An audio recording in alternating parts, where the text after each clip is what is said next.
This blew my mind when I realized this. I read Genesis 22 a little different today, and I realized that God asked Abraham to sacrifice the only evidence that his promise would come true. Imagine waiting 25 years for God to give you a son. Only for God to say, Genesis 22 verse 2, then God said, take your son, your only son, Isaac, whom you love, sacrifice him.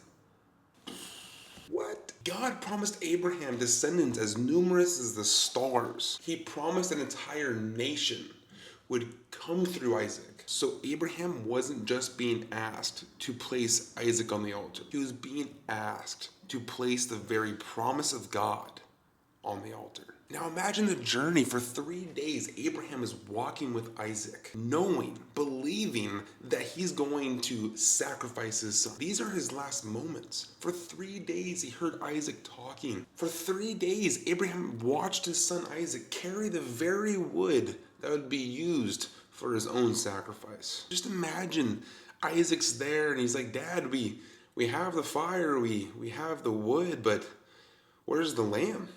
Where's the sacrifice, Dad? And then imagine having to answer your own son, carrying the very knife that would be used to kill him. Abraham would go on and then build the altar.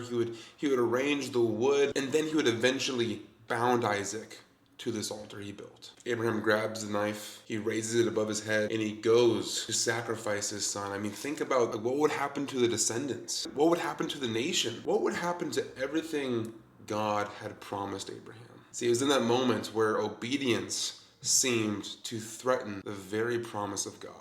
What would you have done? Would you still obey God if obedience seemed to cost you the very thing he promised you? Hebrews 11 says that Abraham believed God could raise Isaac from the dead. He didn't understand how God's command and God's promise could both be true, but he trusted the one who gave him both.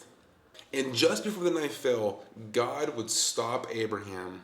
And it was in that moment where we see the ram caught in the thickets, and God provided the sacrifice. Maybe faith isn't just trusting God when his plan doesn't make sense. Maybe faith is placing the very thing you love on the altar because you trust that God's promise is safer in God's hands than it could ever be in yours.